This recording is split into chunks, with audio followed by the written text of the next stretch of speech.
We are going to look at what kinetic energy is and show you how to calculate it using the equation. Now, the kinetic energy of an object is the energy that it possesses due to its motion.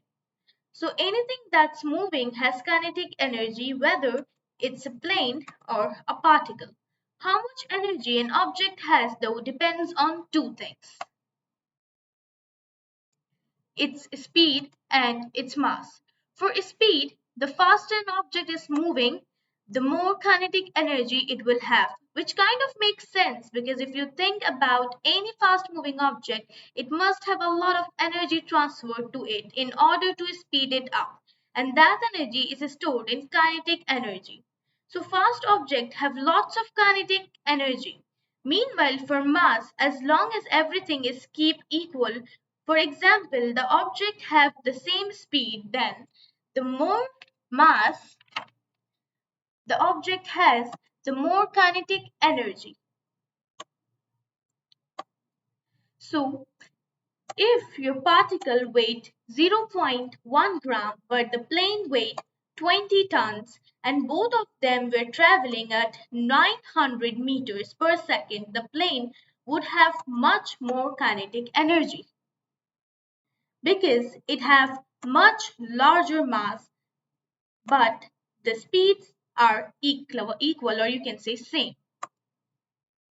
What if instead, though, the plane was traveling at 5 meters per second and the particle was traveling at 4000 meters per second?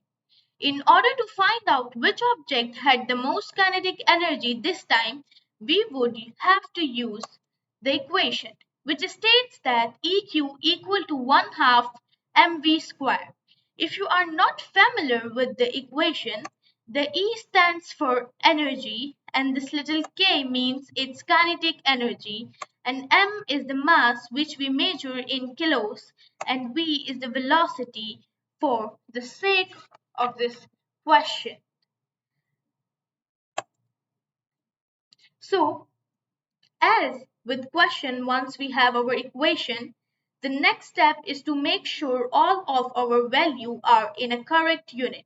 So we have to change 20 tons to 20,000 kilojoules, as our 1000 kilos in each tons, as we need to divide 0.1 gram by 1000 to get 0.001 kilos.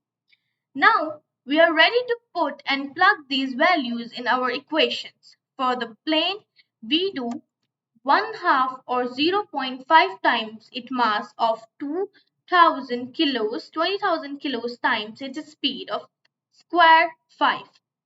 And remember, it's only the speed that's being squared, not the entire value. So that gives us 250,000, which will be in joules because we measure energy in joules, and we could rewrite it as 250 kilojoules.